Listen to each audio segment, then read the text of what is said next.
Например, ехал я сегодня в город Хоф.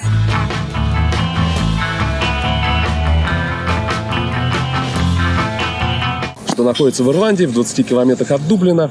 Похожу, погуляю, полетаю, покажу вам достопримечательности этого городка.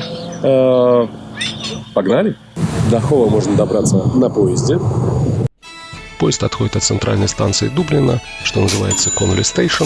Это увлекательное путешествие займет у вас 30 минут, и потратите вы на него около 7 евро.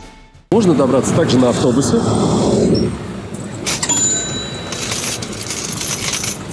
Ну или как настоящие буржуа на автомобиле.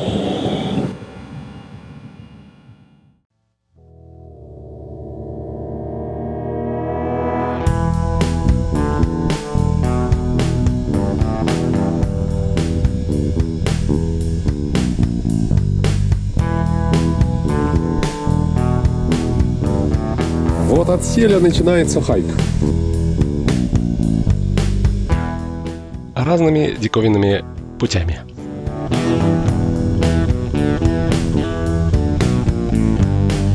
Хайком называют прогулки на свежем воздухе в Ирландии. Вот и я обирландился и, например, ехал сюда на хайк. Это узенькая, но в то же время живописная тропа проходит вдоль всего клифа, что в свою очередь обрамляет весь остров.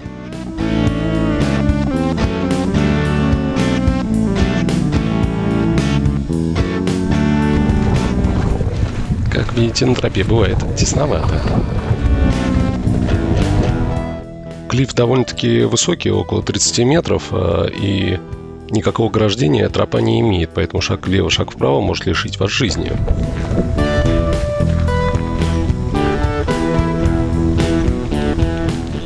Так что если вы путешествуете с детьми или любите путешествовать, так сказать, под шофе, я бы не рекомендовал вам этот хайк.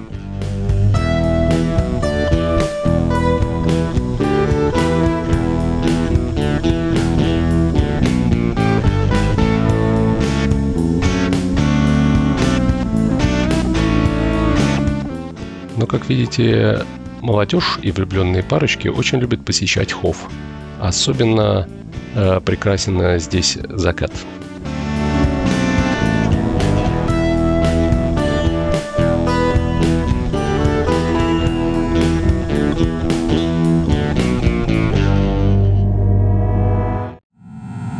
Окей, ребята, я вам сейчас покажу 3 места, что вы найдете в каждой деревушке Ирландии на центральной площади. Первое – это церковь. Но туда мы сегодня не пойдем, потому что я боюсь сгореть. Вторая вещь – это магазин и почта. Стройклиник. Вторая попытка! Вторая вещь – это магазин и почта. И третья вещь – это, естественно, ирландский бар. Туда-то мы сейчас и зайдем.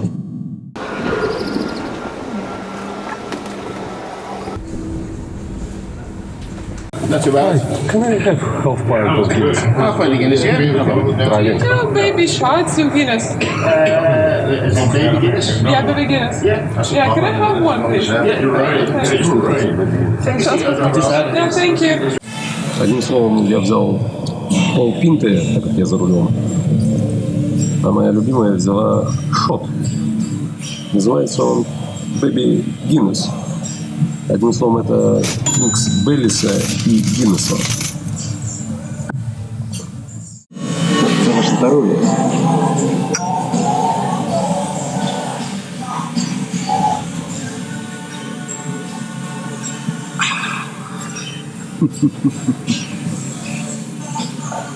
Потому что бьет пират. В большинстве ирландских городков на выходных открывается рынок. Как мы видим, Хоф не исключение. Здесь можно найти множество крафтовой продукции. Вот, например, печеньки.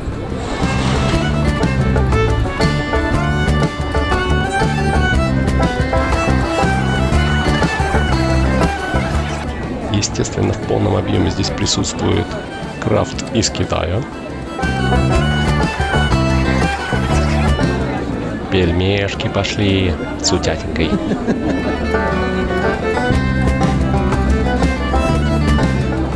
Также блинная и, естественно, ирландские горячие собачки.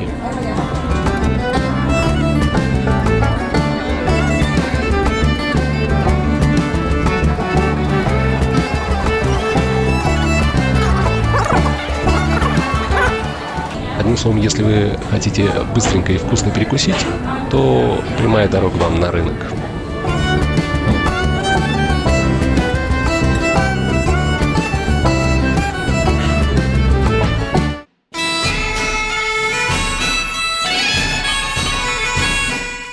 Вся набережная этого уютного городка просто усеяна различными ресторанчиками, барчиками и кафешками. И если вы уж и посетили Хофф, и ваши финансы вам позволяют посетить ресторанчик, то обязательно сделайте это. Здесь полно ресторанов с морепродуктами, причем свежими, только что выловленными из моря. Ну а нам сегодня досталась эта синенькая, уютная таверна.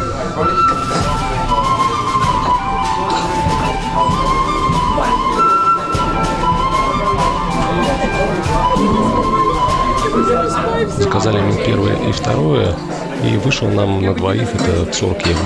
Надо сказать, если вы посетите Ирландию, то готовьтесь к тому, что первое всегда будет суп-пюре. Других супов у них не бывает.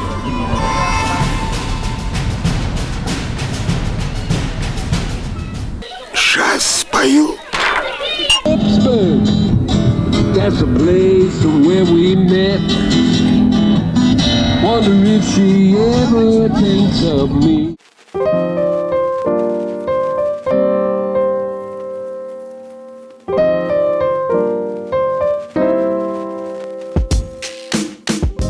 Хофф был основан еще викингами и всегда являлся рыболовецкой деревушкой.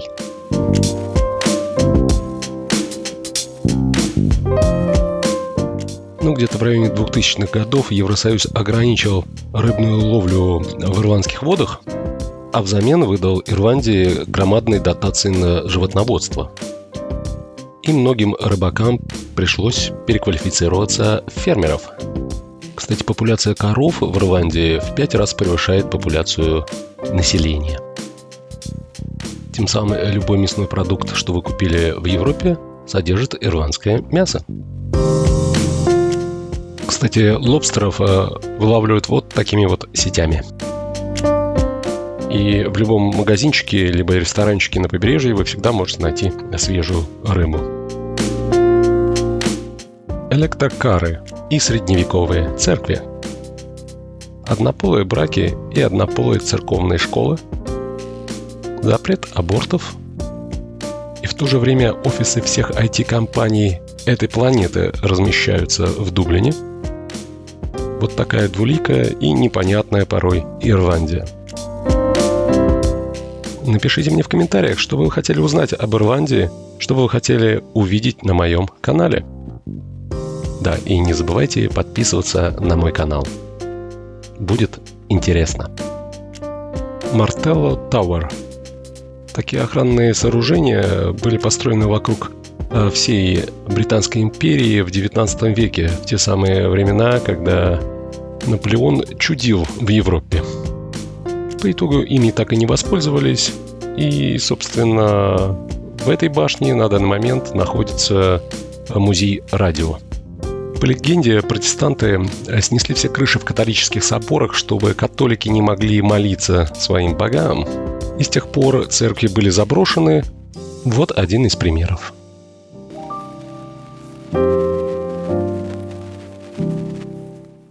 Но, по моему мнению, самой большой достопримечательностью Хова является его пирс. По пирсу можно приятно прогуляться в сторону моря, порядка 100-150 метров, и венчает этот пирс замечательный маяк.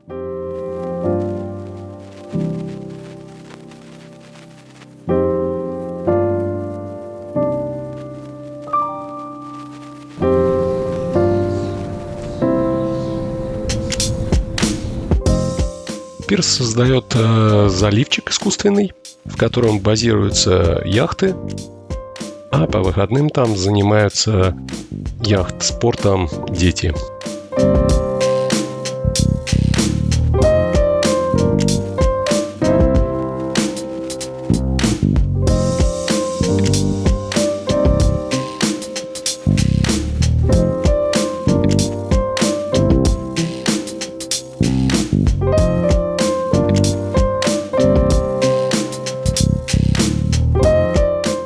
Одним словом, любой, кто побывает в Хове, не останется равнодушным к этому пирсу.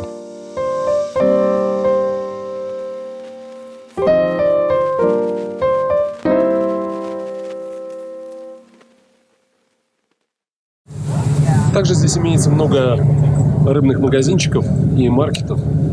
Зайду сейчас туда, покажу вам цены на свежую рыбную продукцию в Ирландии.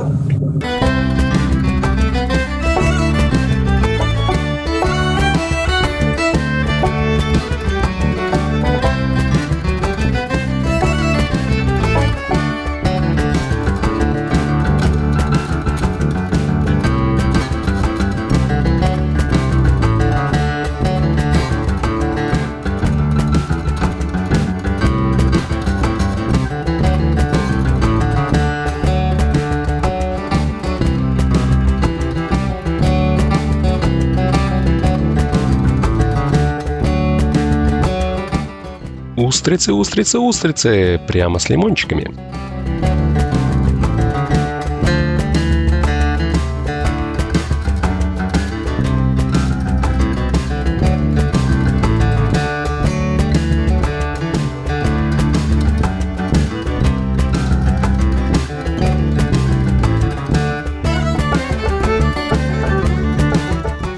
Также имеется упакованная продукция.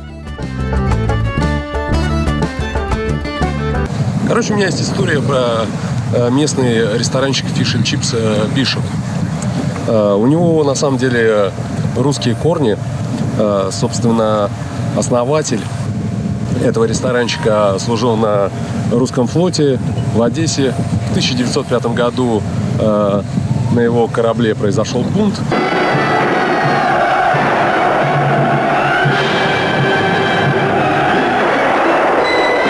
Они угнали корабль в Болгарию и разбежались по всей Европе. Наш герой решил рвануть в Америку. Для этого он добрался до Британии. Здесь его арестовали как шпиона русского и посадили в тюрьму местную. Оттоптав свое, он, собственно, вышел, участвовал в местной революции и открыл ресторанчики Fish and Chips, который до сих пор существует, и каждый ирландец знает этот ресторан, и там обязательно ел, но не каждый ирландец знает эту историю. Я ее вычитал в какой-то местной газете.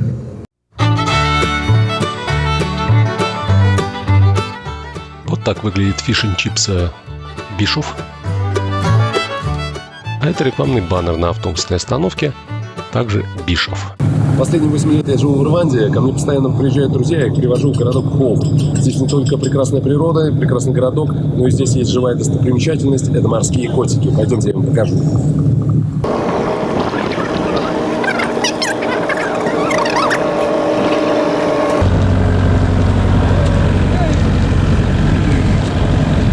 А тут такие большие. О, эти тоже, смотри. Речки по лакомице тоже прилетают.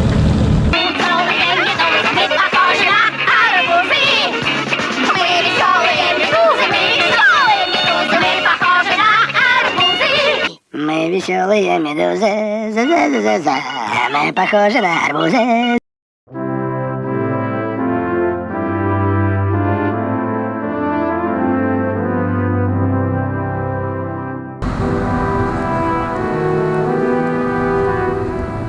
Ну и куда же Ирландия без своих замков?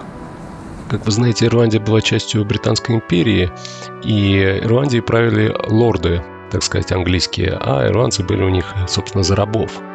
Но в 1918 году, по-моему, или в 19 произошла здесь революция. Но в отличие от нашей революции, у лордов ничего не отжали. И многими землями до сих пор здесь владеют британцы.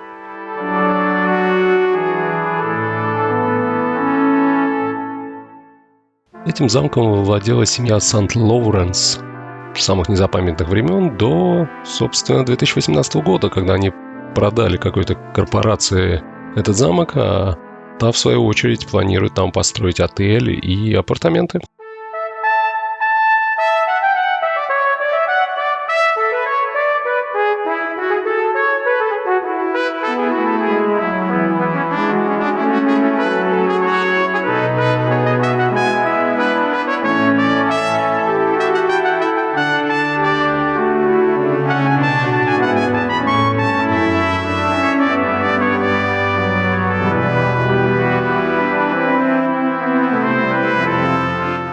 Как вы видите, при замке имеется кулинарная школа. Также на территории этого поместья находится гольф-клуб, в котором любой может приехать и поиграть.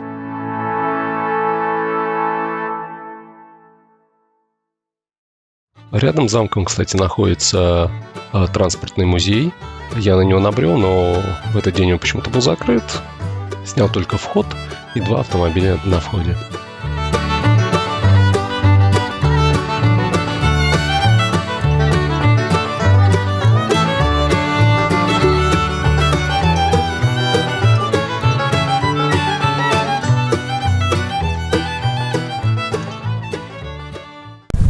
Ребзи, я обитаю в Ирландии и собираюсь снять несколько видео об этой стране. Напишите мне, что вам будет интересно узнать и увидеть в моем блоге.